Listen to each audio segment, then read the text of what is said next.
part of what I like about this hobby, or job should I say, is jumping between the centuries and decades. And 2 minutes ago I was videoing an 1862 piece of Ashworth sandstone, and here we are through to probably 1962, or certainly 1950s, through to the 1960s, with this very easily to recognise flower basket B204 design from Aynsley. Classic Aynsley mid-century shaped teacup, which is a D shape, as you can see, with a little bit of wasting here coming out to a bulbous upper rim, indent scallop rim with lovely thick gilt decoration. And again, the decorators have outlined the detailing in that scroll or rat tail curl on the handle, coming through with lineage going all the way down. Little pedestal foot, as you can see, again demarcated beautifully with gilt.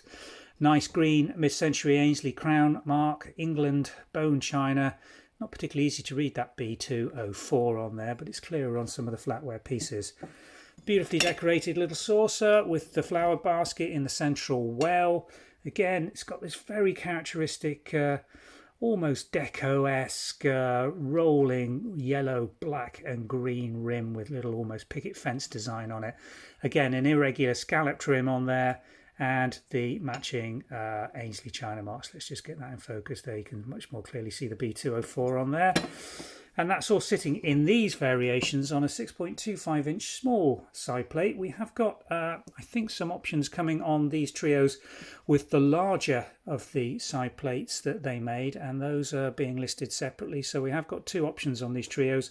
These ones with 6.25 inch side plates, and an option to take the same cup and saucer but with a larger side plate. Let me show you the reverse on that. Again, matching Aynsley green crown and banner marks with B204. Beautiful condition, absolutely mint. There is no condition warnings on any of these pieces, absolutely as they came out of the production line at Aynsley back in the 1950s and 60s. Flower basket, B204 trios. All the measurements, pricings and any further details that you'll need on these are on the website listing, and we'll try and pop a link in the description from YouTube taking you back through to the website so you can find out all of those and make your decision whether these are right for your collection. Thanks for watching.